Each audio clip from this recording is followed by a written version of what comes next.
And I think it's looking at like, where in my life am I avoiding the uncomfortable things? Now that could be physical, that could be exercise, that could be like, oh my God, I can't stand being hungry for 2 seconds.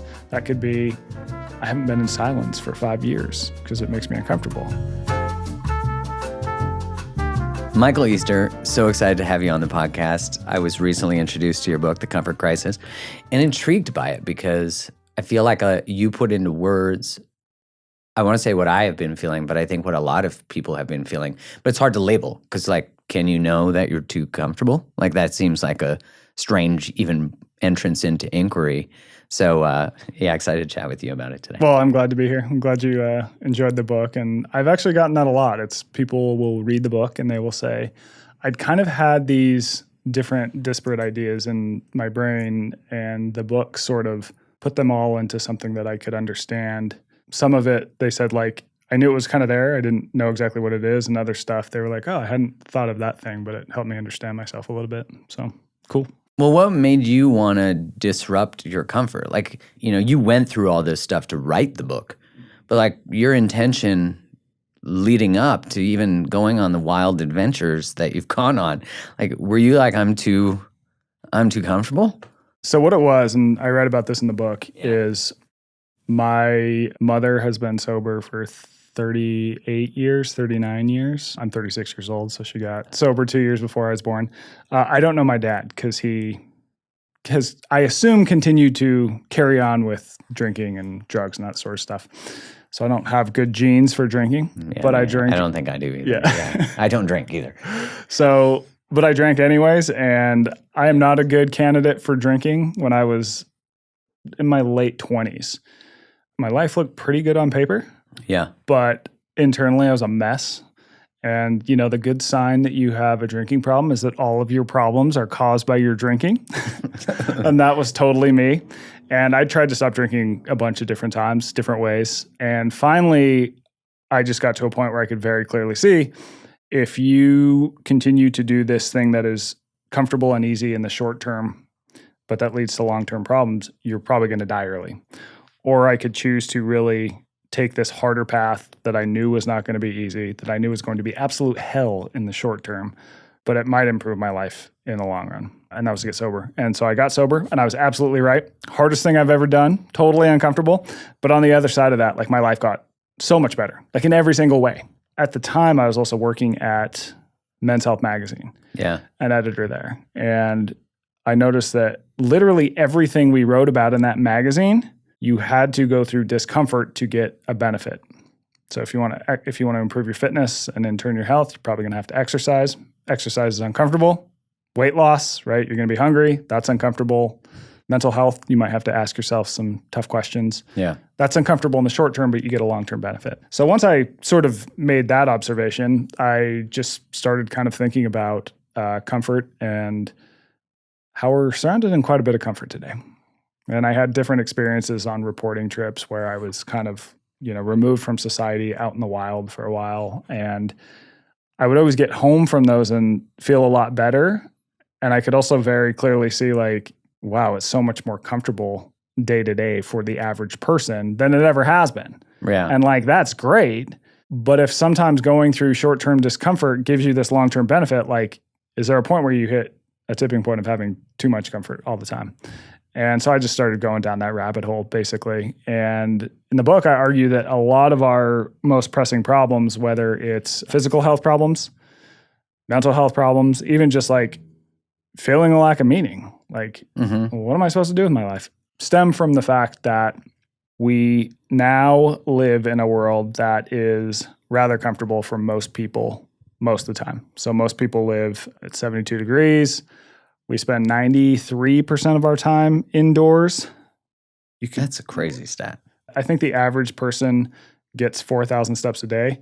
That is 14 times less than our ancestors got. Wait, 14 times? 14 less? times less. Yeah, 14 times less. That's a lot. Yeah. I don't even have to be good at math. And I know it's a pretty big number. Well, I'm terrible at math because I'm a writer, but and on and on and on. You can start to look at a lot of the problems that society is facing, and they're tied to the fact that we evolved to do the next most easy, most comfortable thing. That kept us alive in the past when our environments were uncomfortable, when we were hunter-gatherers. But now you take those drives and you put them in an environment that allows us to be comfortable all the time, that is comfortable, and that can start to backfire. So anthropologists would call this an evolutionary mismatch. What is the mismatch like that we...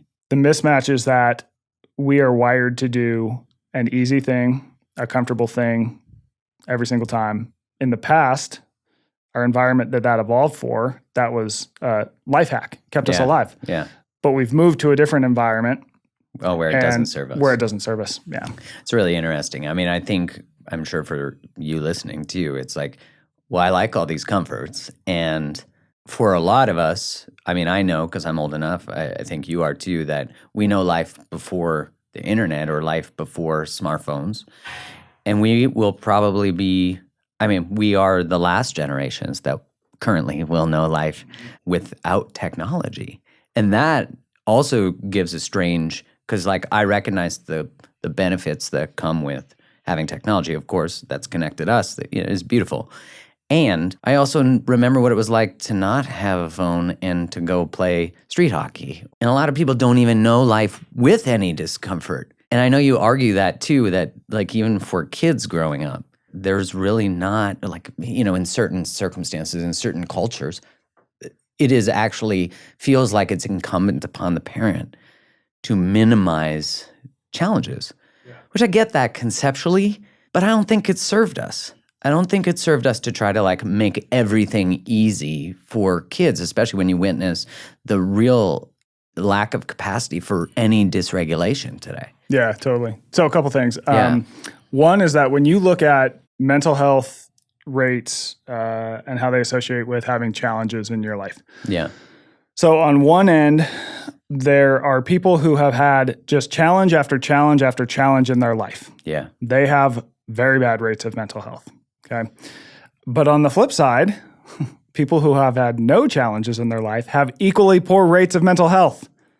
So it's a U-shaped curve. So we wouldn't expect that, logically. You would not expect No. that. You would think that if you never had to face challenges, you'd be like, oh, great, things are good. That's not the case, though. What tends to happen is that having a certain level of challenges in your life, a decent amount, not too much so that it becomes overwhelming. Not like overt trauma. Yes. Yeah. Or even, maybe that's wrong, because trauma people can grow from. Yeah. So, yeah. Yeah, it's essentially, there hits a tipping point where it becomes too much. Yeah. So you need some amount of challenges in your life in order to learn from them and to grow as a human. So we used to insert these, since we're talking about kids, we used to insert these in the lives of young people in the form of rites of passage. Yeah. So what is a rite of passage? It's we have a person who's at point A in their life and we need to get them to point B.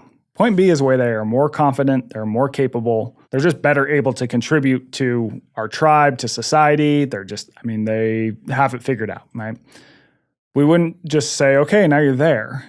We would usually send them out into the wild to do something challenging, right? It could be like the lion hunt that the Maasai did. It could be a lot of Native American tribes in the U.S. would send people out into the wilderness for a week without a lot of supplies. And while out there, what happens is that you struggle. You don't know if you're going to figure things out. You're like, I might have to quit. I might have to go home. But by having that challenge and overcoming it, you learn something about yourself. Yeah. And then you can come back to society and you're like, oh, I'm more capable than I thought I was. And you sort of, for lack of a better term, you found your shit. Yeah. And now you can help everyone. Yeah. And so I think by removing that from children's lives, which you alluded to, and we have in a lot of ways, I think you see some negative effects. So 1990 is when the rise of helicopter parenting really started. Chopper parenting. Yeah. Yeah. And what you tend to find is that kids born after 1990, because of this, they have higher rates of mental health problems because everyone's always done everything for them. So then you go out into the real world and all of a sudden, like, people aren't going to do everything for you. Like, not everything is safe. I didn't know. And can't you Uber eat everything? I'll just get an Uber Eats for everything. So that becomes overwhelming, right? It's just like, oh my God, the world is hard and crazy. It's because you haven't faced as many challenges. Where if you're born before 1990, like you and I, when I was a kid, it was like you go outside, my mom would be like, be home before the sundown. And when I'm outside, I'm probably getting in a little bit of trouble. I'm having interactions with other kids and learning social norms, like out on the playground. Like How sometimes to negotiate, compromise, how to and sometimes you get punched, right? Yeah, I did get that. Yeah, but you learn from it. Yeah. You go, oh, okay, I can't say that to that person. You know, there's like a lot of social stuff that happens in that space that's not perfectly controlled. And when that starts to go away, you find that kids learn a lot less. Yeah, we don't necessarily, I guess, develop the skills, one, for self-regulation, like the ability to be with our emotions. What you're saying about going out into, I guess, the wilderness or anything like that, I don't even know what that would be now. But, you know, I like the idea of those ritual processes and contained initiations where you are put through this space where you get to see how strong you are, how capable you are, as you were saying. I would imagine almost none of us go through that. You know, I think of the people that I knew growing up who maybe moved out really young because their home wasn't safe. And they did discover that about themselves. You know, they're usually really productive people who have proven to them, like they had to grind. And I don't know, man. I didn't even know what a trust fund kid was till I went to New York for some school. And I remember learning that someone got a trust fund. And I'm like, what is a trust fund? Maybe we just don't have them. We must have them in Canada. I don't know. But I wasn't around that. And I remember learning about a few people who had these. And of the sample of two, which is not a great sample size, I get it, they were both men, both had addictions, like of some type. And I think for someone like me, like growing up with not, like probably like lower middle class when I was growing up and then maybe moved up to middle class, I always envied these people who had lots of money. You know, I thought like if we had money, then we wouldn't have issues. And maybe that's probably a lot of socialization, a lot of media, a lot of everything. And, you know, you recognize that money does buy some liberation, does buy some things. And now being able to recognize that the removal of all friction is not actually in service of us. So how does the average person put in or create these initiatory processes, you know, not just for kids, but for ourselves? And I know you didn't fuck around. Like were you like, I'm going to choose something that is, and I know you talk about that Japanese principle. What is it called? Misogi. Yeah. So maybe you can explain that, but like, is that what's required? Like, is it signing up for... Because in learning about what you talk about, I was like, oh, I haven't signed up for like a trail run race in a long time. And that like makes you have to really show up. Yeah. And so, yeah, what do you suggest or what do you find? Yeah. So in the book, for context, I spent 33 days in the Arctic with when I learned about it, I'm like... Yeah, with two friends. It was an extreme experience. I mean, I had done a story on a guy whose name is Donnie Vincent from Men's Health. We became good friends. He's like this backcountry bow hunter, filmmaker guy. And he usually goes places like super remote, super extreme for months at a time. And he basically just invited me on this hunt up to the Arctic. And I'm like, well, this could be a good way to test out that theory on the upsides of discomfort. And so I signed on, and obviously I made it back, but I learned a lot along the way. Learned a lot about myself, learned a lot about the concept that I'm talking about in the book. The average person does not need to go to the Arctic, though, for 33 days. Okay? That's one thing I learned. All of a sudden tickets sell out. Yeah. Yeah. I think what it is it's trying to figure out, so I think about this in two different ways. One is I think that there is value in trying to take on a big physical task every single year. I talk about this concept in my book that is called Misogi. I learned about it from a guy whose name is Marcus Elliott. So he was this Harvard-trained MD, decides he doesn't want to be a doctor. He wants to revolutionize sports science. And he actually ends up doing it. But one of the tools that he uses to really help players and even his neighbors, friends get to the other level is he does this Misogi. And the basic idea is that you're going to go out into nature once a year and you're going to do something really, really hard. There's two rules. First rule is make it really hard. Second rule is don't die. Okay. I like the second rule. Yeah. That would relieve a lot of people's anxiety. Yes. If you just know, oh, okay, don't die. So we're not going to die. Yeah. Okay, good. Now, the catch with rule one is that it's defined as doing something that has a 50-50 shot at failure. So when is the last time that you actually chose to do something that you thought you were going to have a 50-50 shot at failure? Like if you think about how society approaches marathons, we never say, I don't know if I'm going to finish.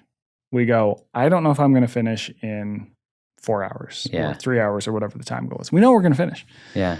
What happens when you pick something that is appropriately hard is that you will have a moment that I kind of alluded to in the past where you think, I can't keep doing this thing. I'm going to have to quit. I'm giving in. I've reached my edge. But if you can just go a little bit past that edge and a little bit farther, you get to look back and say, oh, well, I thought my edge was back there, but I'm past it. So I sold myself short in this thing. And then that raises the important question of where else in my life did I sell myself short? Oh, wow. Right? So you, in hindsight, then are witnessing your life through this now proven capability because you've let yourself go there. Yeah. Yeah, that's interesting. And then you would have this, oh, fuck. Right. Like where else? When have? Yeah. I think about that about relational knowledge too. Like you learn you can lay a boundary and all of a sudden you're like, oh shit, I always had boundaries available to me. Yeah. You know? Yeah. If you haven't heard me talk about cozier sheets before, let me tell you, I'm about to introduce you to the greatest sheets you will ever have touch your body. Anytime someone comes to our house and stays in our guest room, they always want to know what is the bed situation? What are the sheets that we have? Their sheets, their comforters, their duvets, everything is magic. Their bedding is naturally breathable. It's temperature regulating. It's so damn soft. It's ethically sourced viscose from bamboo. It's incredible. And the brand was featured on Oprah's Favorite Things, but before that, it was featured on Mark's Favorite Things. Like, I discovered this brand years ago before I ever even chatted with them about being a sponsor for the podcast. And because I love their product so much, I asked for an exclusive offer for you, and you get 40% off site-wide. And now they have pajamas. They have like loungewear. So not only do you get to wrap yourself in the experience of the sheets as clothing, but you then get to get into the bed in that. So you're like double wrapped. And so all you got to do to save 40% off site-wide is use the code GROVES at checkout. So just my last name, GROVES. So go to cozyearth.com, COZYEARTH.com, and use the code GROVES, and you get 40% off all their products. And I think that there's good, I mean, so when I talk about this to people, they're always like, okay, it's kind of interesting, but weird. And, and I think that there's good historical precedence for it though. 2 reasons. One, you think about how humans evolved. We had to do hard stuff all the time. Yeah. We didn't have safety nets. We had to do this stuff to survive. And when we would do this stuff, whether it was hunting or having to move or whatever it might be, we would have moments like that where we had to dig seriously deep. We weren't sure if we were going to make it. Wasn't choice. Like you died if you didn't. You figured it out. Yeah. Every time you figured it out, you realized that you were a person that could figure it out. And you could take that out into the rest of your life. That's also what, to go back to rites of passage, that is exactly what rites of passage are trying to incite, that realization. So once we wipe those out of our lives, I think we lose something. We lose sort of this gear that, some people just have that gear where you're like, that person gets shit done. That person is unruffleable. Yeah. That is the person who I want to give the metaphorical ball at the end of the game, right? And so what is it about that? And I think it comes down to putting yourself in these moments where you really want to quit, where you think you're done, but you just keep going. And you see what that teaches you. And it's kind of a metaphor for a lot of things in life. Yeah.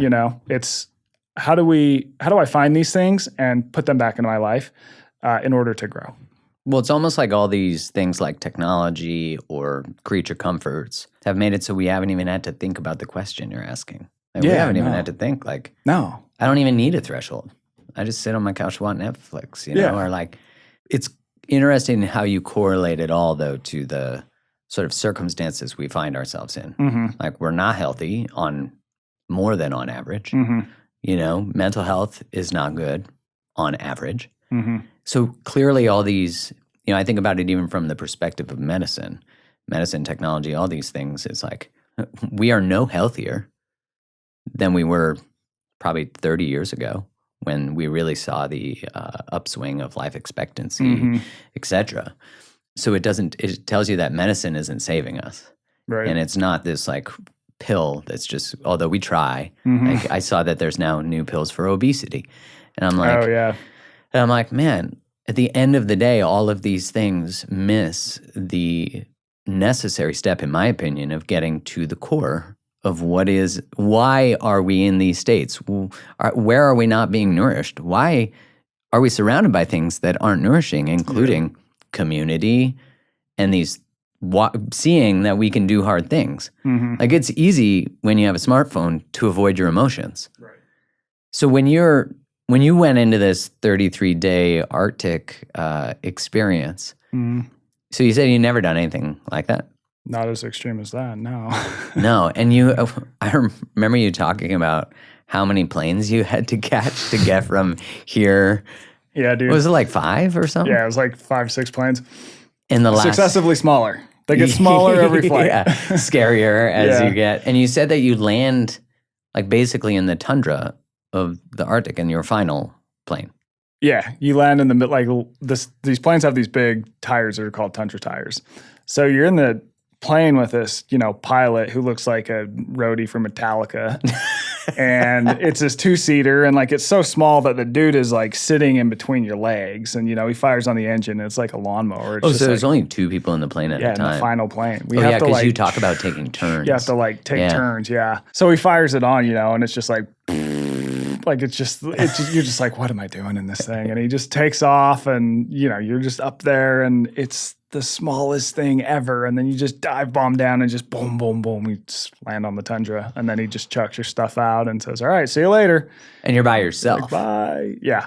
And you were saying like you have no technology, right? Like you have technology with you, but at that point you're not connected to a cell tower. No. What was that like for your body to experience that? Like you're in the middle of the Arctic. I'm guessing there's lots of bears. There's lots of everything. Yeah. And did you land first, arriving? I know you left last, right? Yeah. I can't remember what the order was, but there was a time where I got left out in the middle of the tundra, and you're just alone. And it's like, okay, I'll be back in a while. It's like, yeah, it's not like I'm going to run out to the store. Like, no, you're just standing out there. Like if something waiting comes for along, the next person. There is, wow. In the book I talk about it is like when I in normal life before that would say, I need to be alone, what would I do? I would go into my room and I would probably find a way to be with others through the TV or through, whatever. Like we're rarely alone because even when we are not with other live humans, like in the flesh, we probably are with other humans through media. It's so true. And we can easily we even take a shit and we bring our phone. Yeah, dude. Like, Yes. You see people at restaurants all the time, like, just going to go to the bathroom and they have to bring their phone. Yeah, they bring their phone. And then when they get up, the other person on the other side of the table is like clamoring. Right. So when I'm out there and the cell phone doesn't work, and I'm probably, based on where they were flying, I'm probably 40 miles from any human in any direction. Like that's a trip. 40 miles. 40 miles. That's so no lights. Like you can't see any lights. You mean from a city? Like just in general. Like there's not like a building, Oh off God, in no. It No. must have been freaking No, wild. we're more than 100 miles away from any built environment, like at all. So you fly there and then you fly to the next spot. So in that middle point, you're like really alone. And it hits you like, okay, this is another level of alone. Yeah. And have I really been, I'm at that point, how old was I? I'm 36 now, so I would have been 33 maybe. And you don't have an out. You don't have an out. Yeah. That's an interesting to create as a contained initiation. Like that you don't have an out from yourself. You don't have an out from yourself. You got no one to talk to. You got nothing to distract yourself. You're just there with your head and no one else. Like no one else. I'd never experienced that before. Yeah, you talk about that, about you were referencing the space that people go into, like the quietest place in the world. Oh, yeah. Yeah, can you speak more to that and then what you found when you were all of a sudden just reading labels and shit, anything to... Yeah. So the quiet thing is fascinating because you're so far from civilization, it is a level of quiet that is alarming and uncomfortable at first, but once you get over that, it is the most calming thing ever. So, for example, one morning, and I read about this in the book, I get out of our teepee thing that we're staying in. It's basically a tent. And I walk out on the tundra and I'm just standing there and it is so silent. And I just hear this And I'm like, what in the hell is it? Like, it's the loudest thing I've ever heard. And it's just like raving behind me. But because my hearing has been reset to such a low level. Oh, wow. Like you're the so wings, attuned. The wings are making this noise that sounds like a freaking helicopter. Like, it's crazy. If you're wearing, one of the guys had a watch it was a quartz watch, so it ticked. And he's like out there alone, and he starts going like, he's like, dude, I'm out there and I like heard this something and I like thought it was a bear breaking twigs or something.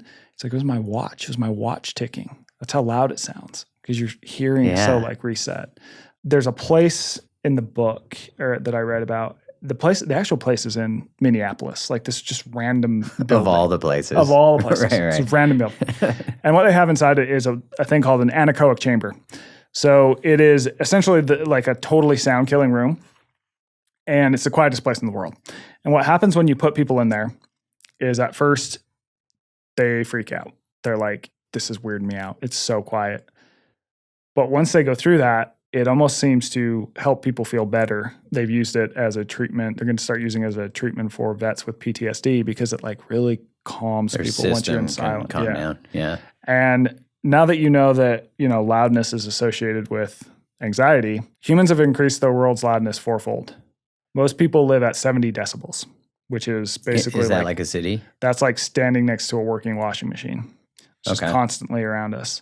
People who live near loud roads, they have a 25% higher incidence of anxiety and depression.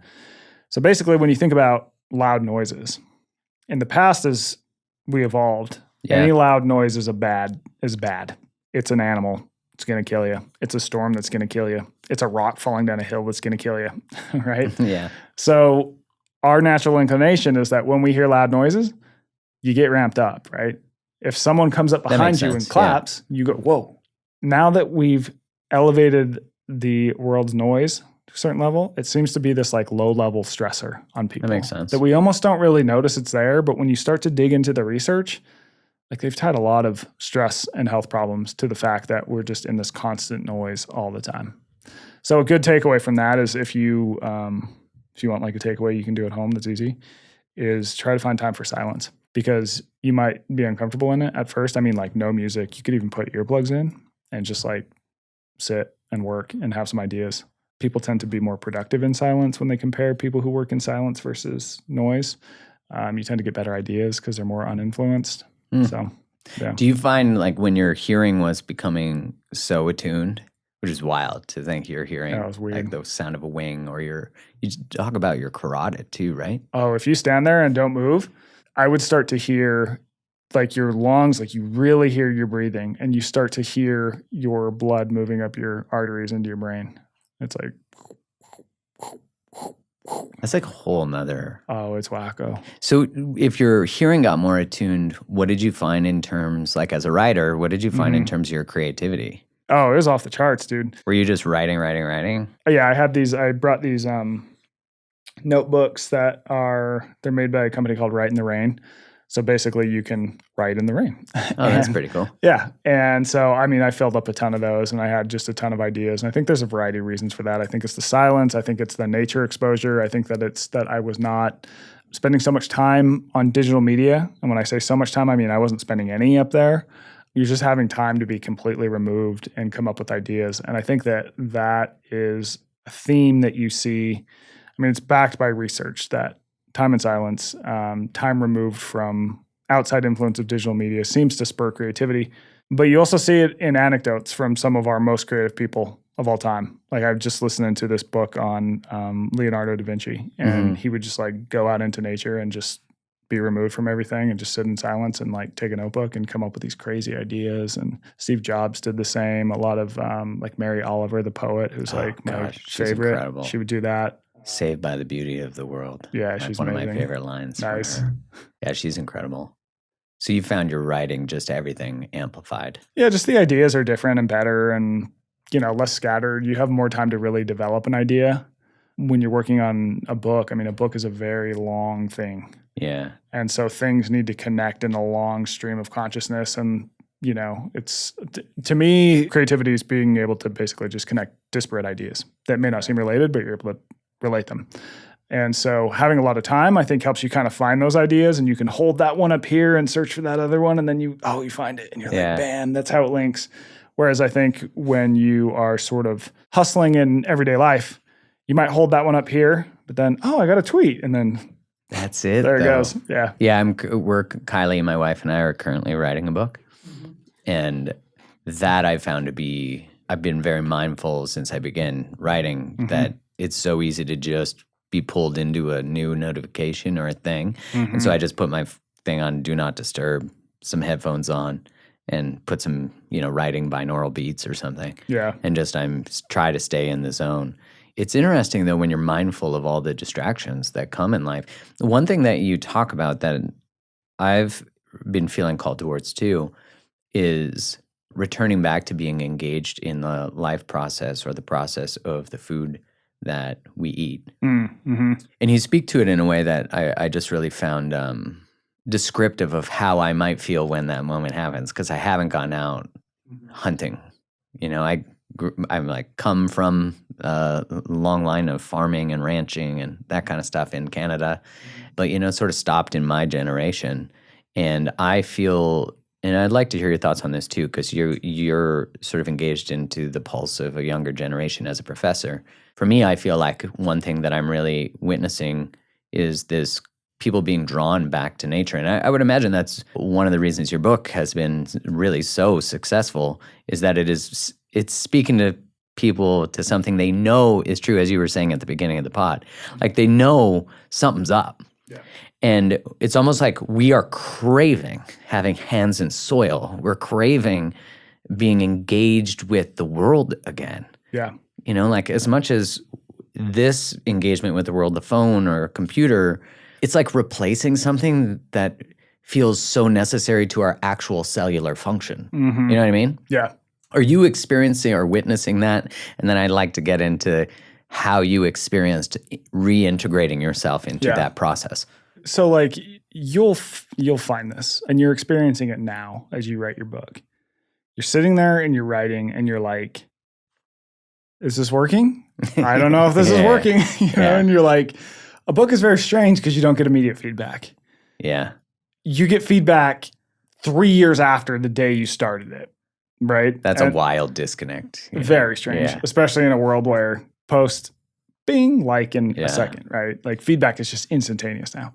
So it's very strange. You don't know if it's going to you just send it out and you're like, well, good luck, buddy. How it was before, you wrote a letter, you sent it. Yeah. You never knew if you're going to hear back. You're just hoping. Would it make it there? Who knows? Yeah.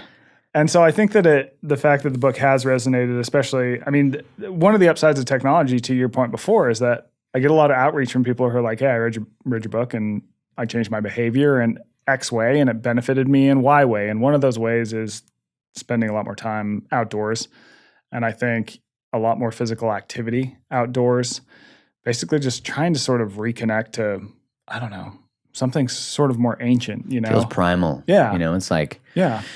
To choose it is interesting too, because it's like to consent with it. Yeah. Where formerly people who were trying to survive on, let's say, the in the outback or in the plains or mountains, it wasn't optional. Right. Now we're like, I'm going to go into suffering. Yes. Which is really, I like it. It's intentional. It's like, I'm sure you've seen that dialogue of like, choose your heart. Yeah. Being overweight is hard. So is losing weight, right? Or it's done the other way. But this idea of quitting smoking is hard.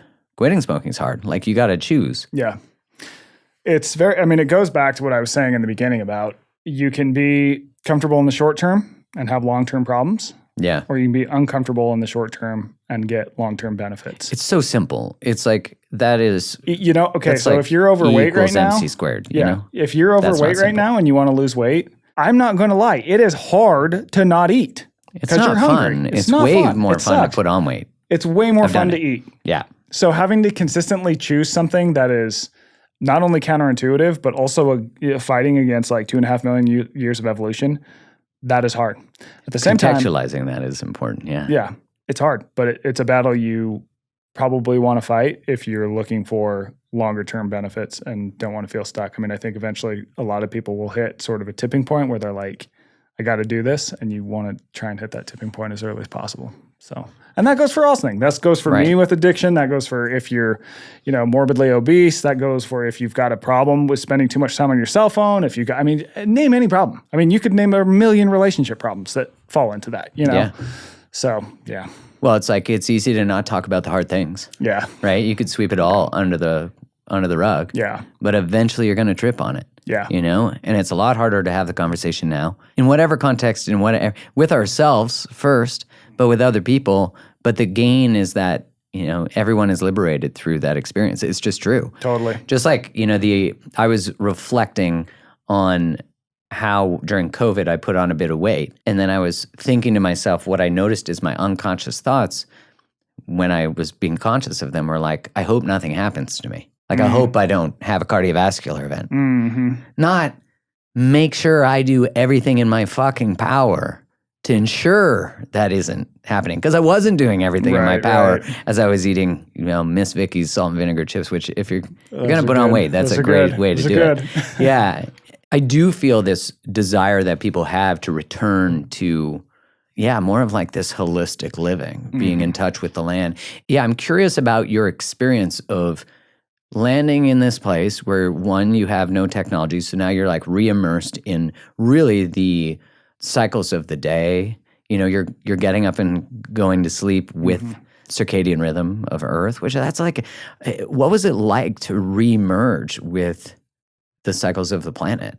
Oh, I slept better than I ever have in my life. And I think there's a combination of it being dark, it being so silent, and also the fact that we are working our asses off every single day. You're physically exhausted at the end of the day. From your walking. From having to carry heavy packs everywhere. How heavy was your pack?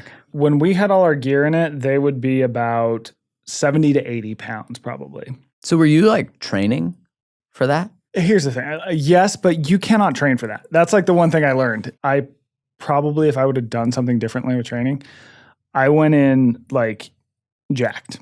I look like Conor McGregor, pre-fight. I should have gone in 20 pounds overweight because we couldn't bring in enough food and we just lost weight. So I should have just gone in way just heavier than I did. Really eating a lot on the way? Yeah, just bulked up because I would have shedded it all immediately out there. Wow. So, yeah. So when you landed and you're experiencing, what does the adventure look like? You get there and then they're like, let's go. Yeah, you're basically, first thing you do is number one rule of surviving in the wild is get a shelter. So we look for a place that we're going to pitch the teepee that we have. It's this giant, it's called the Kafaru teepee. And it's just this giant teepee, basically. We pitch that and then it's okay, find some get sort of camp set up. And then tomorrow we're hunting. And it's a lot of walking to, where we think the caribou are going to be. Early in the morning, getting up early. Yeah. Get up super early, just walk a long way. We'd have a lot of times where we would, see a herd, and so we'd try and get to them. When caribou are on the move, though, you're just never going to catch them. Their walk is 12 miles an hour. So when they're just chilling? When they're just on a normal walk, it's 12 miles an hour. If they're sprinting, they're fast. Dude, way fast. Yeah. What is their top speed? I think they're one of the fastest land animals. I think it's 55. Don't quote me on that, but it's something like miles that. Per hour. Miles an hour. That's freaking crazy. Dude, they're nuts. So just chilling, walking, they're doing, I guess it's like a trot. But 12 miles per hour as a trot is like a human sprint. It's like a 5-minute mile or something. We can't sustain that. Yeah, and it's also across the tundra, which is the worst thing you could ever walk on. It's this, it's partially frozen. So when you're stepping, it's almost like walking in beach sand where you're kind of feet sink. Yeah, so you just, 1 mile out there feels like 5. Are you wearing snowshoes? We're wearing these giant boots that are insulated. That are heavy. Yeah, they're heavy. How cold is it? Lowest it got down to was probably -40 with the wind chill. That was one day, and that's the only time Celsius and Fahrenheit cross are the same. Oh, really? Yeah. There you go. And that's cold. Yeah, it was cold. It was very cold. So you would go out hunting, and is that the main intention? Was go get food and then chill? Yeah, basically. That's what we were there to do. What did the hunting look like? And for me too, I'm there learning, taking notes, observing, because I didn't, I knew I could expect some things, because with the book, it's you pitch it, and I hadn't gone on the trip before I pitched the book. So I'm I think it's probably going to be cold up there. Like I can make that assessment, Yeah, yeah. but like I didn't know it was going to be that silent. I didn't You know. didn't know the other things that would bring discomfort. And then you're like, oh man, like this is so much quieter than normal life. And it's almost like uncomfortably silent at first, but it's very calming. So then you kind of like, you're, noting that. And yeah. What was that like when you were going out hunting? Yeah, what was that like? It's a lot. I mean, honestly, it's a lot of like we would go to a point. So we might have to hike like 5 miles to a point we wanted to be at to observe well. 5 miles? Yeah. And then you would just sit though, like, cause you're waiting for caribou to come through. And so honestly, and I read about this in the book, it is unbelievably boring because you don't have your cell phone. I'm not bringing like magazines and books and stuff. Right. So all of a sudden you're like, oh, like I'm bored again. I haven't been bored since I was like 11 years old, Yeah. So we would just have, the stupidest discussions. Like, would you rather? And then we would read the labels on our food, like literally read the whole thing. That's the level of boredom. Yeah. Read our tags on our tags on our jackets and stuff. You're like, oh, so yours is, wait, why is yours 51% polyester and mine's like 49? Like, what do you think they did that for? And that you're just like having these weird conversations. But because of that, what's interesting is when you think about, so to put boredom in context, because in the book I talk about how boredom can be a good thing in the context of today. So to understand why people get bored in the first place, boredom is this evolutionary discomfort, and it tells us whatever you're doing with your time right now, the return on your time invested is worn thin. So let's pretend it's 1 million years ago. We're all sitting on a hill and hunting. Now we need food or else we're going to die. So we're hoping for animals to come through. Mm-hmm. No animals are coming through. So what would happen is boredom would kick on and it would just tell us, go do something else. Like this isn't doing anything for you. In the past, that something else was productive. It might be that we went and picked other food, right? We'd pick berries or something. So we'd survive. But today, when we feel the discomfort of boredom, we've got like the easiest, most stimulating escapes from it. You pull out your phone. You turn on a TV screen. You go on a computer. Now, it's not that these things are inherently bad.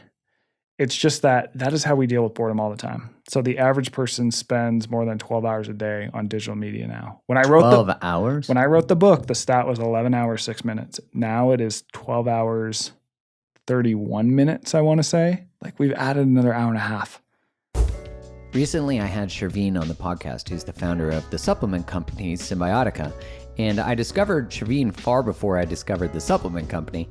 And I just fell in love with how he lives his life with such integrity and intention. And it made me dive deeper into his products. I kept seeing the brand pop up everywhere. And now daily I take the vitamin C, I take the D3K2, I take the magnesium, and I also take the creatine. But they have a whole lineup of products. The reason I love the company is they design sophisticated, organic, nutritional formulations that are scientifically proven to increase vitality and longevity, and they really fill the nutritional gaps that most of us have from our typical modern day diet. Their supplements are sourced from only the highest quality plant-based ingredients, and they utilize the most advanced absorption technology, which is really important to me. So if you currently take supplements or you're looking to find a company that makes great ones and sourcing from a company that has great integrity and uses organic products and the highest quality products, then Symbiotica, you got to give them a try. So if you go to Symbiotica.com and you use the code GROVES at checkout, you get 15% off. So you just put in my last name, GROVES, you get 15% off anything. I mean, they have so many different supplements. I'm sure there's the right fit for you. And you can get up to 45% off when you bundle a few products. So try out a few of them and see which ones you like. So again, go to Symbiotica.com, use the code GROVES at checkout, and you'll save some money. Wow. And you said that you would like survey your students. Yeah. It's like who has the highest. Oh, yeah. What was the highest you've ever heard? The highest I've ever heard? God, I can't believe they share it. Yeah, I'm shocked too. And this one was gross. 16 hours a day on the cell phone. And I'm like, dude, what? I mean, this is a 100-person class. And I'm like, this kid beat the hell out of everyone. And I'm like. Most people 7, 8, 9, 10, somewhere around there. Yeah. Most of my students tend to be between like 4 and 8. So this kid's 16. I'm like, what is going on? And he just goes, TikTok, man. I can't stop watching it. I just watch TikTok like all day. I'm like, oh, that's like a clinical thing, you know? That's like a legit that's addiction. an addiction. Yeah. But I wonder what the line is, you know, because like you're talking about really how boredom is a trigger to the recognition of what you're doing with your time. Right. Right. And it's good feedback Yes. as to the use of your time. Mm-hmm. If you never get bored because of something that is actually not productive, Mm-hmm. which don't get me wrong, is like I watch Netflix sometimes. I look at videos on YouTube. So I don't think it's about the eradication necessarily of the behavior. But it's like anything. If you're not choosing your relationship with it, then it's choosing it. Much like my relationship to alcohol felt a lot that way. Of like, why can't I connect not over a beer? Like, I know I can, but why is it that I feel like if I go on a bachelor party, I have to drink? Or like, and the social pressure of those things. Like, if you're not in control of the relationship, then that's going to create anxiety anyways. Yeah, totally. You know? Because then you're at the whim of it. But 16 hours, like, I don't know where the line is, because I would imagine you're saying the average person spends 12 hours. Yeah, that's from all forms It's of a media. fucking job. Like, that's more than a job. It's from cell phones, TVs, computer screens, iPads, all this stuff. It's 12 hours a day. Wild. And so, you know, to me, and exactly to your point, it's like, it's not saying don't do anything. But I think one of the issues we see today is so much emphasis gets put on cell phones, which makes sense because they're on our persons all the time. But what tends to happen is that when someone makes an effort to take an hour off of their cell phone screen time, they get bored and they're like, oh, what the hell do I do? And they watch Netflix or they go on their computer. Oh, yeah. So they're not actually. Your brain doesn't know the difference between those two things, right? So you want to think, how can I add more boredom into my life? And a way that I think about this is I go for a walk every day outside, 20 minutes, and I don't take my cell phone. And it's just Do you do that every morning or just sometime in the yeah. day? Yeah. And it sort of gives your mind time to wander, time to process, time to come up with weird ideas. Because the idea thing, back to what we were talking about, I mean, that is legit. There's this study that's one of the best, weirdest studies ever. And scientists take two groups of people. They let one sit in a room for 15 minutes and they're like, yeah, just do whatever. So all these people pull out their cell phones. They get another group and they bore the hell out of these people. They don't let them look at cell phones. They make them view this demonstration of how to fold laundry. Like it's the most boring thing in the world. And then they give them a creativity test. Now, the board group came up with more creative answers than the non-board group, like consistently. And that's because having time where your brain is just sort of downturned and you're allowing your mind to wander and you're because when something bores you, the first thing that happens is that your brain starts to wander. You mind wander, right? You're just kind of going inward. You're thinking weird stuff. And that's where ultimately good ideas come from, is that space. That's why people have good ideas in the shower. Oh, Because you're not doing anything. You're unstimulated. You're just kind of like letting your mind wander. To think about inserting that time is interesting. Like the thought that on our fucking to-do list today is actually not to do something. Yeah. It's so foreign, you know? It's wild to me that we've even gotten to this place, but I get it, you know? But I'm also like, we have rapidly escalated our comforts much quicker than our biology could ever have. I talk about this a lot, just that like we don't psychologically or neurologically stand a chance to these technologies because they have armies of social scientists, anthropologists, you know, behavioral scientists who are like, how do we make this more addictive? Yeah. And, you know, TikTok is a great example of that because they changed their way of delivering content to be content forward. They don't give a shit who you follow. They're like, oh, let's just deliver the video that will keep them on here. So it's even crazy to me that we're watching like videos of people dancing. Not dancing ourselves, but like some people are dancing. But, you know, it's like we're obsessed with watching all these things and crazy how much our brain is like, oh, I want to watch someone jump off a cliff. I want to do this. But we're not doing any of this. I saw, this is not a judgment, but I just have to say this. Yeah. I saw that sponsored athletes are video game people who play sports on video games. Like that. Really? That it's like they're very famous for playing like specific sports. Oh, yeah. And I'm like, And they're called athletes. And people watch them play. Yeah, yeah. It's not a judgment, but I'm just like, that's not actually athletics. Like playing an athlete is not being an athlete. Yeah. You know, it'd be like having a video game where you go to the Arctic and you like go, we'd even want, just for pure fucking comfort, the ridiculousness of us as a species, we would want to VR that shit. Yeah. It's like fly me in the little plane that Michael's talking about, Yeah. you know? Totally. It's a good business idea. Yeah, like how do I create these initiations in a technological AI, whatever that, I forget what it is, like Web 3.0 or whatever it is, which is again like less being with the world. I mean, I know our brain doesn't necessarily know the difference, but I think it does. I think on like a cellular level, it's like you're engaging with technology and not the earth.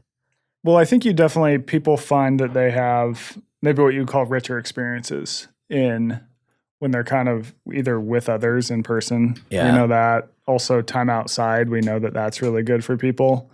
And just having time where you're making creative works is really good for people as well. Yeah. You know, if you can, and maybe that is on like a video on TikTok, but not just having like this flood of media coming at you all the time. I think it's very safe to say like, yeah, we should probably do some other stuff beyond TikTok all day, you know?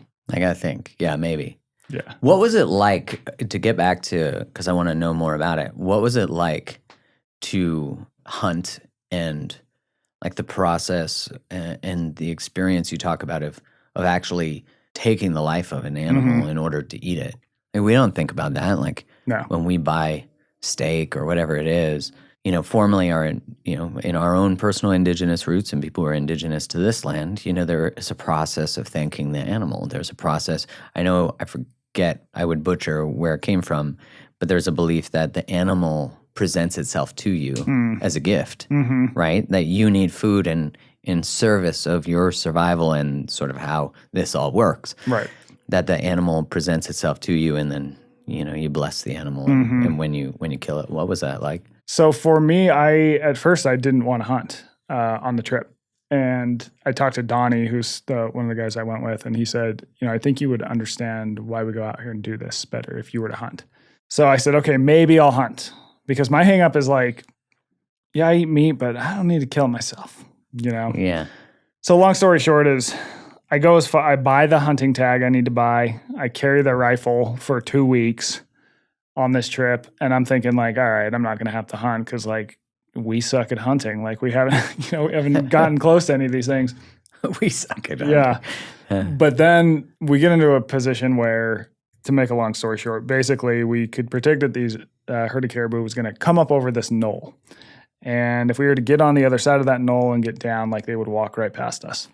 And that ended up happening. So we're like army crawling in on the tundra. And the whole time I'm going like, I don't actually have to hunt. I'm going like, you don't have to hunt, dude. Like, you don't have to. Your self-talk. You're like reassuring. Yeah. You don't have to do this. Just hand the rifle to Donnie. Like, whatever. So we get in position. I'm looking down the scope and, you know, you see these antlers appear at the top of the knoll. And it's just like, whoa. And they start kind of coming down this whole herd.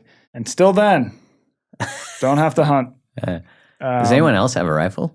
Just me. But I could hand it off if I want to. At that time, you know, because we're only taking one for weight reasons. And then I see this pair of antlers that has kind of like this hitch. And it's this really old caribou his back leg is injured. So he's limping. Probably doesn't have a lot more time.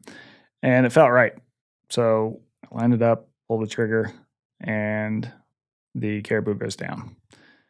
Now, right after that, like, I'm a total mess.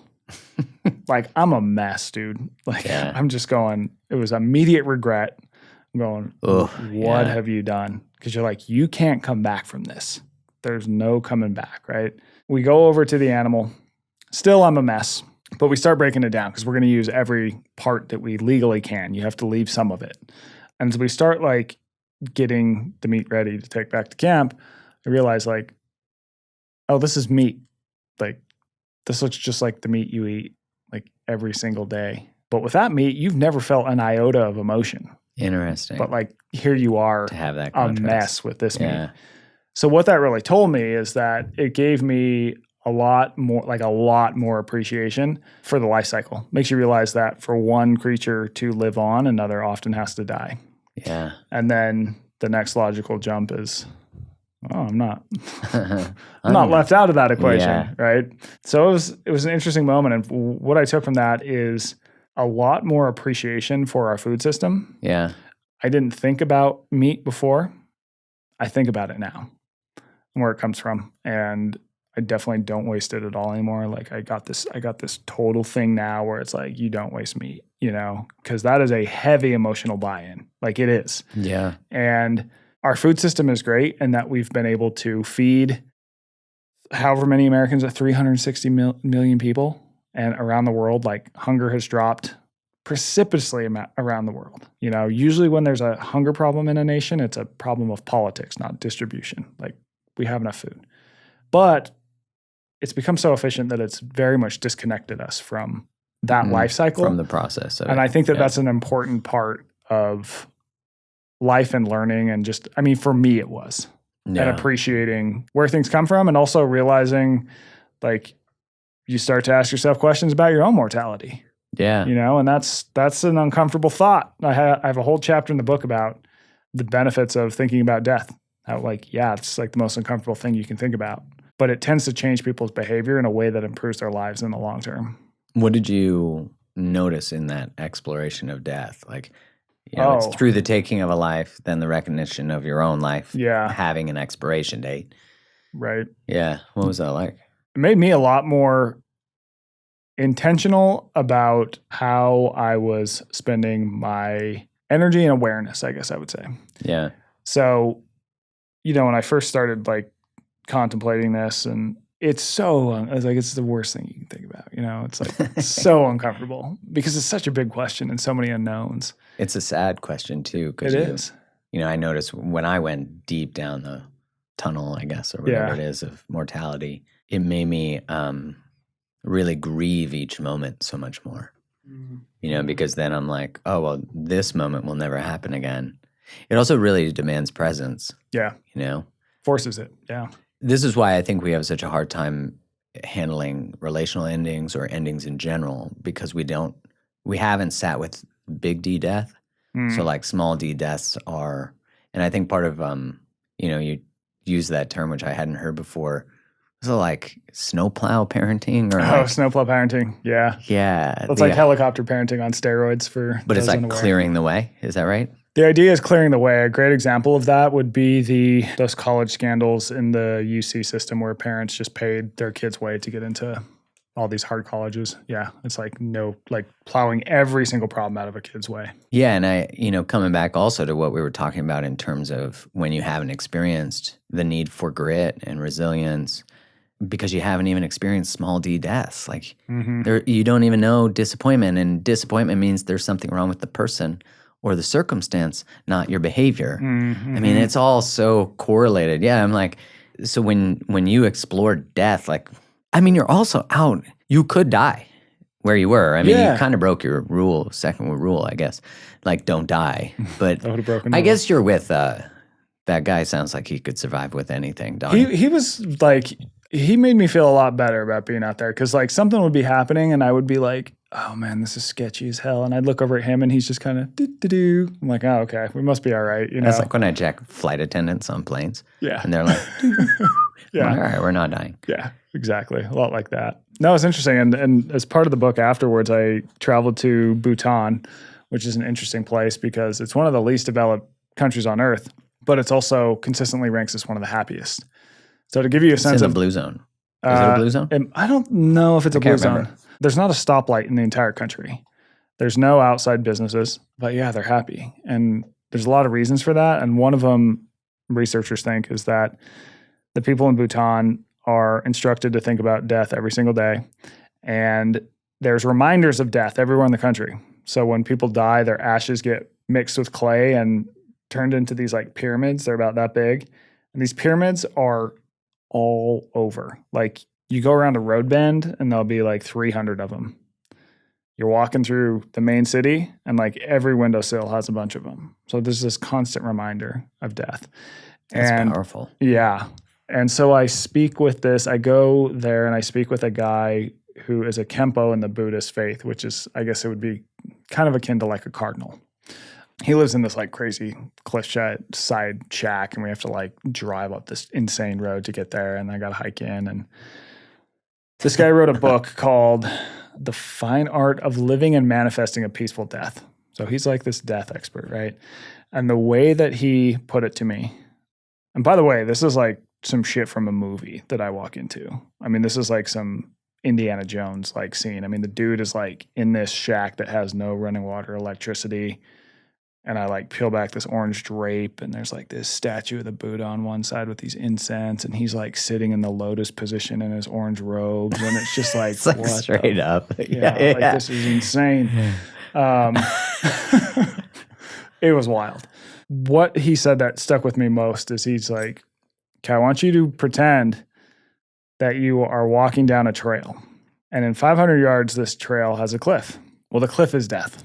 And you are actually on the trail right now. You're walking the trail right now. Every one of us is going to walk off that cliff. And then he looks at me and he goes, don't you want to know there's a cliff there? Because if you know there's a cliff, it's going to change how you walk the trail. You're going to have different conversations with the people you're walking the trail with. You're going to take in the nature around the trail. You're going to savor each step on the trail. In the US, we often don't want to know that there's a cliff there. Yeah. We just kind of keep walking and then, went off it. But in Bhutan, by thinking about death, people understand there's a cliff there, and it changes their behavior, right?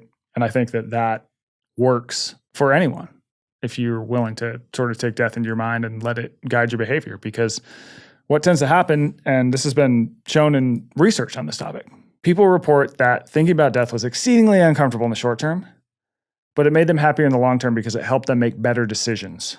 So when you realize you're going to die, you're like, probably not going to get as worked up about dumb shit that we all tend to, right? Yeah. It might align like, what do I really want to be doing with my time? Like if you're in a job that you absolutely hate, but you just kind of feel like, well, I don't know about that one thing. Like maybe you're willing to take the little bit of a risk that you need to like improve your life. Like all these different things.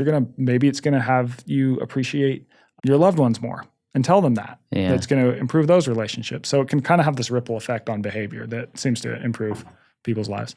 Yeah, I feel like the exploration of it makes us raise our standards. Not just for ourselves and not just for other people, but like for what we want. Like what we're willing to work towards, that we are willing to go through short-term suffering or discomfort in order to get whatever it is that we know impermanence makes us desire more and maybe more willing. Yeah. To step towards. I mean, so many of us tolerate bullshit, not just from other people, but from ourselves because we think life's long, but life's not. I mean, I guess it's incredibly long if you are in circumstances you hate. Yeah. But that's the wrong kind of suffering. Yeah. You know, it's suffering that you're choosing out of the avoidance of potential. Like that is bananas. Yeah. Totally. You know, it's wild. And do you notice a difference? Because as a professor, you're like in touch again with, I don't have a lot of friends who are 20, you know? Do you notice a difference generationally or through the ages of people that you converse with? In terms of? Like exploration of death, willingness to have hard conversations, like we talk about the snowplow parenting. Was there a delineation of or like time as a professor where there was a switch for you? The death thing, I think, can kind of become hard for someone who's like 19 because you're just like, nah, I'm going to live forever. You're like super excited. Yeah. You're like, just don't fucking rain on my parade. Yeah. Right. That's just, they're not going to die. I'm going to a party tonight. They're never going to die. Yeah. Yeah. They're never going to die. But I will say in terms of what I would consider maybe resilience, willingness to take ownership on, I guess, a lack of hustle, I'll put it. I think that's gone down over time, and I've been at UNLV for maybe 6 years, but I think it drops a little bit every year. Yeah, and that's not to say that there aren't kids that I teach that are just absolute like hustlers. I'll tell you what, I'm going to take a freaking UNLV A-. I work 50 hours a week, the night shift at the casino, and managed to get like straight B pluses. I'm taking that kid over the Harvard A student who didn't have a job through college 10 times out of 10. Agreed. That kid's a freaking killer. And I have some of those. But I also have kids there's more often kids who either they're not working or they need to work, but there's a expectation that, oh, well, I'm working. I don't have to do any of the work in this class. I don't have to show up to class because I'm working. It's like, no, when you sign up for it, like that's what you're agreeing to. Yeah. Like it's under the context of your life, and like we don't determine what your life is like, right? There's not like a clause because you wanted to make some money. Like Right. And so, and there's also a lot higher tendency to, if someone disagrees with me, and I may not even know that they disagreed with me, for someone to like email a person who would be over me. Like a dean or something. Yeah, like like that. email the dean and be like, oh, I didn't like this grade on my paper.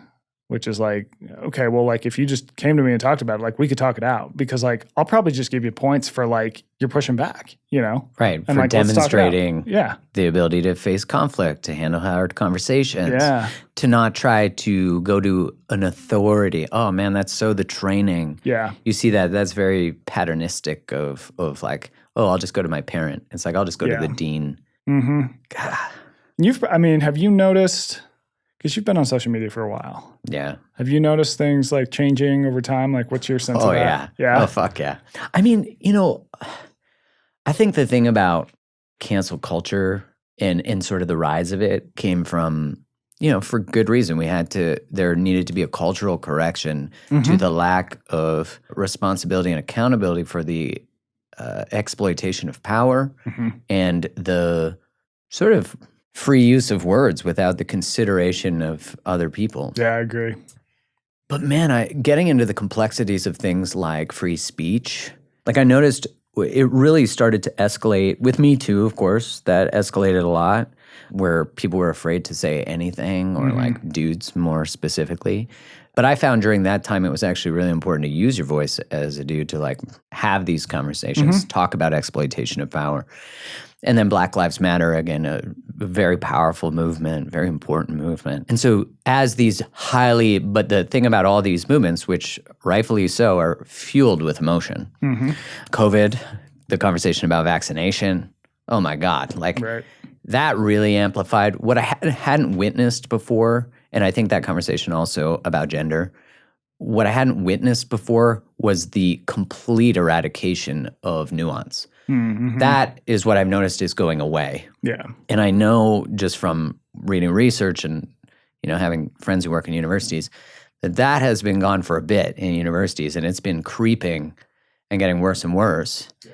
And that has been the most alarming for me. I think what I've witnessed in the last 3 years, and just because there's, to be canceled is in itself a traumatizing experience. And it's not to say that people don't need to be held accountable for things, of course. But it's like there's a saying that you can have accountability without annihilation. And I think much like we don't have rituals, and thresholds that we're walking through, we also don't have the modeling of restoration. And, I think there's a lot of people now self-censor. And I was thinking about this actually today, that the reason the conversation about things like free speech are really important and censorship is because if you witness your government or media or social media censoring and canceling dialogue about something, then you now have permission to do it within your relationship, your family, your community, and your culture. Yeah. And you almost feel good about it. And I think you do feel good about it. You feel like you're protecting people. You feel like you're saving people. And I think there has been a massive escalation and amplification of the abuse of virtuosity. Yeah. Like now when I see someone virtue signal, I'm just like, it's almost a red flag now to me. It feels contrived. It feels like they're doing it to get status. And it does confer status. The research on virtuosity shows that. The research on presenting as a victim, which is not to minimize the experience of true victimization. But I think that whole movement psychologically, I think has been really corrosive to just interpersonal relationships. Yeah. Like, I can't disagree with someone about, and love their choice for them about these things. Like, we were talking before we hit record about, like, I've been a liberal, self-identifying, I guess, but like supportive of liberal motions, all that kind of stuff, like movements. But now I'm like, I was against mandates and now I was considered right-wing. Like that to me is like, I don't belong over there, but you're putting me over there because I have one Viewpoint. principle. Yeah, even curiosity. I mean, I was a rep in pharma for 14 years. Yeah. I feel like I have some level of expertise on the industry. Yeah. I'm not a doctor, not claiming that, but I'm like, to not even be curious, to not allow nuance, I mean, I don't know. Like, do you see that completely? Like, am I... Well, I think that, and push back on anything I'm saying, no, too. but I think the nuance thing is you hit the nail on the head. There's not a lot of nuance. And I think that, science isn't a destination, it's a process.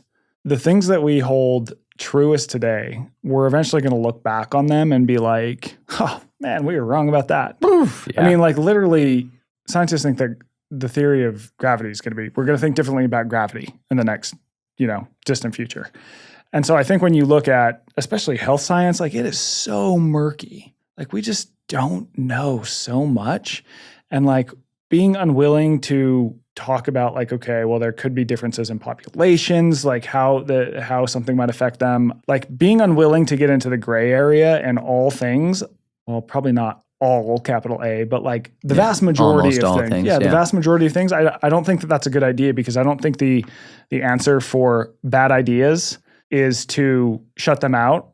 I think it's to talk about them with people who have better ideas and let people decide for themselves, right? I think when you censor, it makes this idea more powerful and it makes people believe it more. And so really, I think ideas should be talked about and we can figure out what are the shitty ideas over time. People are adults. But we don't treat people as adults. I think that's been, the recent, like the Twitter files, for example. One of a few of the email exchanges, and I believe it was a group from Stanford. I forget what it was called, but it was that they were in charge of censoring truthful information that might contribute to vaccine hesitancy. And I'm like, if your natural response to truthful information is hesitancy, that's actually being engaged in informed consent.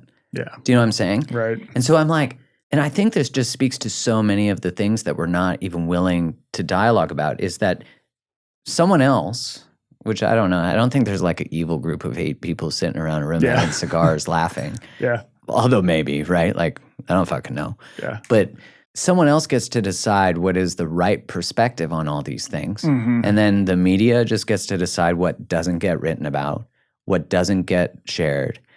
To me, that just is like, I was thinking earlier, like, I can't understand why anyone would be supportive of, but I actually can. Because it's so destabilizing if you sign up or like identify with any of those ideas, which you're welcome to. The idea that it's not true now is too destabilizing. So we almost like live in this space where we are enmeshed. Our identities are enmeshed with what we believe politically or whatever. Right. And we've even crossed these things over. That's what I think is fascinating. It's like now it is right wing to question pharma. What the fuck? I thought like greatest propaganda operation I could imagine is one, get everyone who questions pharma now to be the bad person, and 2, turn freedom into a word that is actually considered gross or which, that's interesting. Don't get me wrong, like I get there's so much nuance to even what I'm saying, because I get far right, that's fucked. But the far left's pretty fucked now too. Yeah. Like they're both intolerant. Right. And see any threat to their ideas as being as us having the right to just cancel. And I don't know. You're in you teach journalism. Yeah. I feel like I'm swimming in this soup between two ends, being like, someone throw me a fucking life raft. I don't know. I feel like it's kind of going back to what I said. Like there's so much that we don't know, and so being willing to recognize that there's a lot of uncertainty in all these things and communicate that effectively, I think should be a reasonable position. To tell the truth? Right. Yeah. Because, I mean, since we're on the topic of vaccines, I mean, when they first came out, it was like the idea was like, oh, if you just get vaccinated, you're not going to get COVID. That didn't turn out to be true, but I don't feel like the message was like tweaked to be like, oh, okay, you can, but like you're probably going to be better off if you get COVID. And that does seem to be the case. Right. That wasn't communicated well. So if you don't communicate the one thing that people can clearly see isn't right, then they're going to question all your shit. Yeah, you completely disrupt trust. Yeah. So you got to be like, hey, we thought this, like, because people, like, we don't know a lot. You got to put someone in charge. Humans are flawed. But if you're in charge, I feel like your response with information should be, I'm going to be honest. I'm going to be upfront. I'm going to have everything. Like, I'm just going to shed light everywhere. Hey, I thought this. Turns out this isn't the case, but here's kind of what I think now and why I think it. Now you can make a decision. I've told you everything I know, and I'm in this position of authority. Here's where I got my information.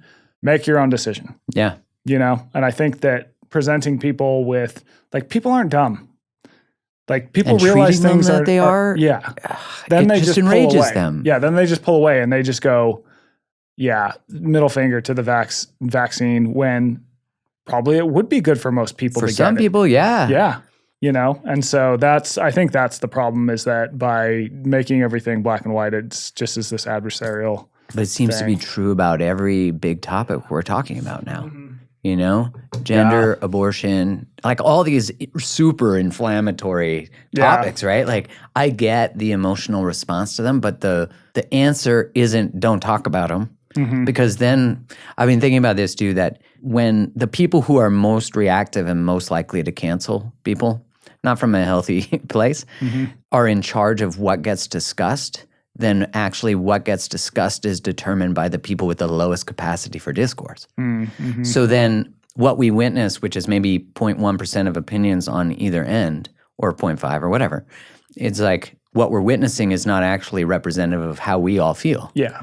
And so we feel like, oh, well, I either have to be that or I have to be that. Well, I don't identify with any of those. Like, it's kind of interesting in the conversation of gender, because there is this dialogue about all the space between for people who are having a challenge with how they might identify from gender. But anyone who wants to say, I'm actually this, or these exist too, there is a lot of pushback. So I'm very fascinated by, I don't know what the fucking answer is to any of this, but it isn't silence. And I think the internet amplifies extremes and maybe makes the average person believe that some of the views that might be less common are actually way more common than they are. And I don't know. That's interesting, right? Because when you censor good ideas, and that even being, when you censor opposing ideas, and even that being included with self-censorship, you actually give the illusion of consensus. And I think we're in that space right now, where there is an illusion that consensus is this or it's that. Like, in journalism, I'm not setting you up for a total fucking grenade here. You might be like, pull his pin. Yeah, pull his pin. Just catch this, Michael. It's not a big deal. In Canada, we don't have like a Fox News. We have one called Rebel News, and I would say they're very biased towards, they're kind of like a Fox, actually. Okay. But they don't have a television channel. They are just online. In Canada, all our other media are pretty left skewed. And a lot of them get funding from the government. So that immediately causes, bias. It's just going to. I'm curious, is our experience of media and journalism, do they tend to skew towards the left and towards the Democrats in the U.S.? In the 1960s, you had a lot of money came into journalism. Corporations started getting into media. And so you could make a decent living from it. So what you started having is that you had a lot of people from generally very liberal academic institutions start to take jobs in journalism. Now, before all of this, journalism was considered a blue-collar job. It was like, really, plumber, mechanic, journalism. Journalists were, much like myself, drinkers who just like to sit in a bar and write. that was what we were. Charles Bukowski style, yeah.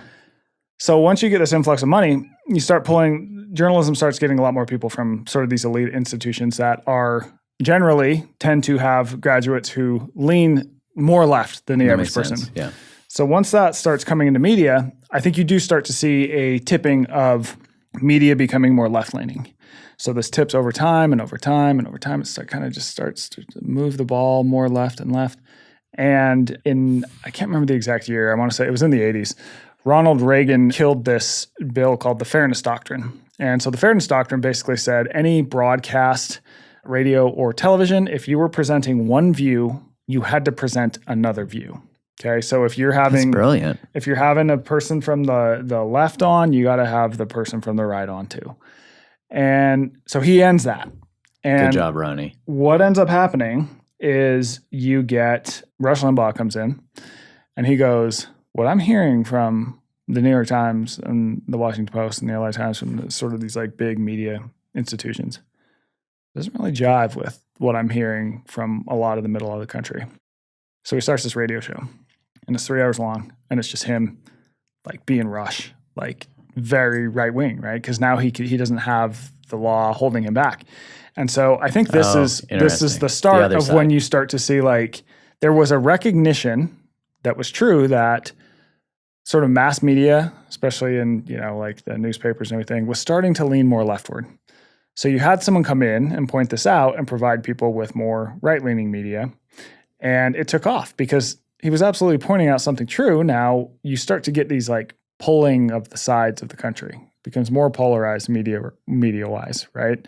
And I think right now we're in a space where social media, the election from 2016 combined with social media, combined with other social forces, combined with COVID has like put us in this place where the traditional like mass media is farther left than it's ever been.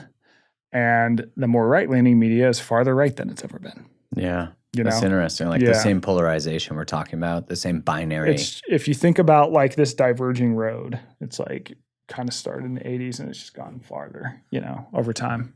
And there's like historical precedents for this. It seems like the rise of independent media seems to be trying to fill, not always, but because often it's the far left, far right. Yeah. Even being more amplified and more isolated, more echo chambery, versus there is this rise of, and maybe I'm wrong in my experience of like the Free Press by Barry Weiss.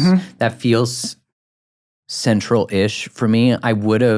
It's weird because even knowing this from a self-reflection perspective, I would have never thought being curious or trying to criticize what would be left media would be considered, like to just be curious about things like the vaccine or policy or is actually right-wing like that. Yeah. But I would imagine that it's probably considered just right-leaning of center. Yeah, I would say so. But she would have been a formerly very left-leaning writer, wouldn't she, at the New York Times? She was at the Wall Street Journal. Or Wall Street Journal. I can't remember where she started. She was at the Wall Street Journal. Then she went over to the Times where she was slightly right-leaning for the Times. Oh, for the Times, yeah. And she wrote that famous exit letter. I can't remember the details of it. All I know is that it had this line that just hit the nail on the head, and that's that Twitter has become the ultimate editor of the New York Times, where a lot of New York Times writers, they are writing for a Twitter audience. It's the people that follow them and the people they follow. And that sort of created this echo chamber where people write for this audience of Twitter that is to get more likes. That is different than the rest of the country. Like, it's different. I'll give you an example of like how this plays out in a smaller way. So when I worked at Men's Health magazine, our competitors were Esquire, GQ, and Men's Journal, basically. Oh, yeah. Yeah, I remember Men's Journal. So if you combine those three, and they were all based out of Manhattan, if you combine those three, they maybe had like, their print circulation was maybe like 1.5 million or 2 million. I might be getting the stats wrong. But long story short is that Men's Health's worldwide circulation was 60 million freaking people. We dwarfed all those other magazines. And so you ask yourself, okay, well, why is that? One of the main reasons, I think, is because we're producing a magazine for the entire country. Like the entire country. And the editors that worked in Esquire and GQ and Men's Journal, they're in New York City. That's a very different life than most of the rest of the country lives. That was true of my experience of the different, like I never subscribed to GQ or Esquire, but I did to Men's Health. Yeah. So Men's Health was centered in Pennsylvania, this small town. And the editors lived normal ass lives. So what tends to happen is that you're exposed to like a viewpoint that is very much a mix of America. You're doing things that like the vast majority of Americans are doing because most people live, in between the coasts and they live in suburbs and whatever. Like New York is a very insular environment. So I even think this is a long way of getting to the point that even living in this bubble of New York City, you live a life that is very different than the average American. And I think that ends up altering what goes out to readers in a way that it's just dissociated from the normal person's life, you know? That makes sense. Yeah. And you don't even know that you don't know. You don't know you don't know. Because you're in the echo chamber of, which we were talking about, I think it was before we hit record, but it was like formerly you got the newspaper and the newspaper had diverse thoughts, Yeah. Technically, I guess ideally. And you couldn't choose what came in your newspaper. Right. But now you can choose where you get news, and you can choose. Of course, humans want to validate their perspectives. That makes absolute psychological sense. It's much more stabilizing psychologically. Yeah. We've also spent a lot of time destabilized, recently in the last 3 years, especially. So it's like we want some semblance to safety, but it's the illusion of safety. It's much like just because your ideas are validated doesn't mean they're right. Right. And it just occurs to me that this inability to be with other diverse ideas is making us more rigid. And if we're afraid our ideas are wrong, we're going to be more rigid. Yeah. Especially if it means that all of a sudden if my identity, and this has been a lot of I don't care whether people got vaccinated. My problem was the psychology and the language they were using to confer compliance. Do the right thing, which means there's a wrong thing. And the wrong thing is not the thing they want you to get done. Have each other's backs, don't be selfish, like all this shame-based belonging language. I don't think there is an ethical line of what you're allowed to do. And I can't be the only one who believes this, but I think there was a massive violation of the ethical lines. And that was shown in the UK for sure. Yeah. And we're starting to get the data, now. But, public health and governments and media know how to use psychological techniques to change behavior. I mean, that's propaganda's as old as time. Public health uses nudge tactics, which is really propaganda. Just psychological hooks that create emotion. And, I think that's the part of it too is determined by us. I mean, the media doesn't make anyone click. What rises to the top is what we click on. That's interesting. So there's a self-responsibility. Yeah, I can run all kinds of stories, but the reality is that if no one clicks them, I'm going out of business. My business as a media person is determined by what the reader wants and what resonates with them. So I can give them more information, but ultimately, what gets pushed to the top is what we pay attention to. The most amplifying. Yeah. At the same time, now, because we're able to, media organizations can go, oh, well, this story got 1 million clicks and this one got 100,000 clicks. Well, in the past, it was I don't know how long a person read the paper newspaper. Right. Now with that, you can go, okay, well, we got to do more like that. And what tends to grab people's attention is stuff that has a level of drama, outrage, lurid stuff. The stuff that basically is drama that you see online. So this is why more than 90% of news is negative, because that tends to be what we click. And so then when we click and we give a media organization our vote, they're like, okay, well, we know we need to run sort of more of that. So it's this kind of feedback mechanism, right? But if all of a sudden if we all just decided, I'm only clicking positive stuff. I'm only clicking stuff that is down the middle, that links out to studies, that gives me all the perspectives I need, all the gnarly shit would fade away. That's true. Because you got to pay the bills, right? So you're starting to see people do that, and they are getting clicks. I think that, there's even an example would be that Semaphore newsletter. They give one perspective, they give the left perspective, the right perspective, and then they kind of put some context on it. I think I've seen that one. Yeah. The one that shows up on where it has the red, blue, and it shows the tip news is really cool. Rob Herring, who's a documentary creator, he created The Need to Grow. I know they started one called Tip News, and it's just facts. So there's it's a daily newsletter, and it's top stories, but they're not opinions. They're not framed. They're just, here's the information. X happened. Yeah. Which I think we crave that because, man, what we need less of is division and polarization. But the only way through that, or I guess one of the ways through that, is we have to build bridges to one another. We have to. And I find that too, and I don't know, I would want to get your opinion on this, but when you actually sit down and have a conversation with people, most people are totally reasonable. 100%. The internet makes you think oh my God, if I say the word Donald Trump by anyone that I don't know, on a very close level, I'm just opening a whole can of worms. And I don't know if that's the case.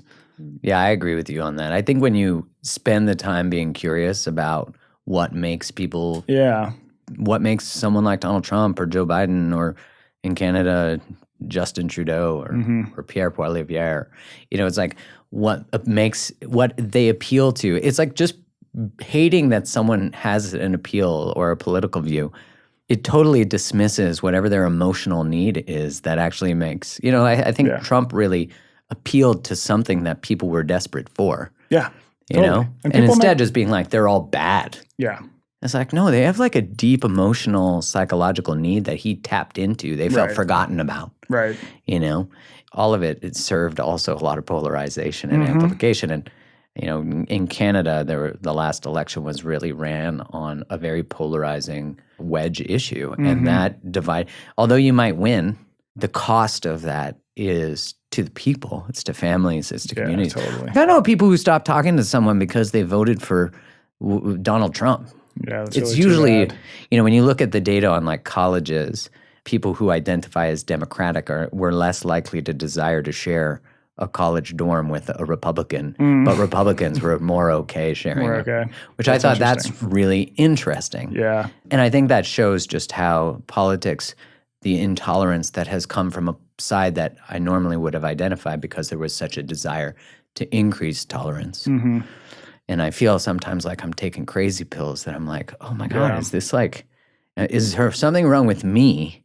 Or is this actually something that is occurring and I just I haven't found my way through it yet. That's interesting. Do you know what I mean? Yeah. And it might even be like what is popular where you are. Because I have a friend who is he's a friend I went to high school with, stayed in touch with him. He's like this PhD wildlife dude, super cool, smart guy. And he, as a side hobby, because he's like super into physics, he builds these like nice custom rifles. And he built this rifle and he's like delivering it. And the guy like goes to his house. He got some cue that like, I think my friend was wearing a Patagonia jacket. And he's like, who did you vote for? Who did you vote? I mean, this guy is dead serious. Like, who did you vote for? Why are you wearing that Patagonia jacket? Like dead serious. And my friend was just like, dude, I'm not telling you who I voted for. Like, it's not relevant. Yeah. And so there are people like that. That's not to say those people don't exist. They're on both sides. But I do think that most people, most of the time, are pretty reasonable. And like the reality is like it just doesn't freaking come up that much unless you bring it up, So. All of us want to feel understood, witnessed, have someone take the time to like listen, and in order to listen to, coming back to, the topic, it's really all an invitation. Can we sit with the discomfort of different perspectives? Yeah. Which we're going to grow. And you talk about this, like, in order for an organism to thrive, it has to go through stress. Yeah, totally. And this is such a beautiful invitation that you have in this book of like, we have to be willing to be stressed even about political differences. Like those are all elements of initiations, really. Yeah, totally. And, I just think about like how much broaden our experience is when we welcome in and, invite in the complexity of someone else's because it broadens ours. We're only made richer. I agree.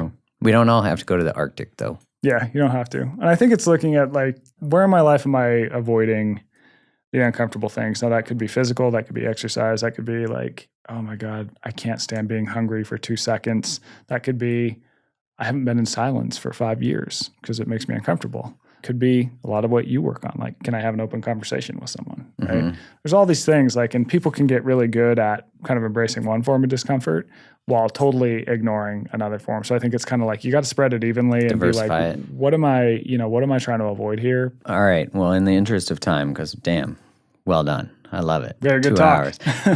I could go on and on just picking your brain and your perspectives. Where could people find more of you? I'm guessing they can get the book wherever you buy books. I got a weekly newsletter. You can find it on my website. That is eastermichael.com. I publish a lot of like interesting kind of short ideas that deal with the book, like extensions of it, and sometimes some wild photos from the Arctic people like. So yeah, I'm there at eastermichael.com, and that's probably the best place. Okay, perfect. Thanks so much, sir. Yeah, Appreciate thank it. you.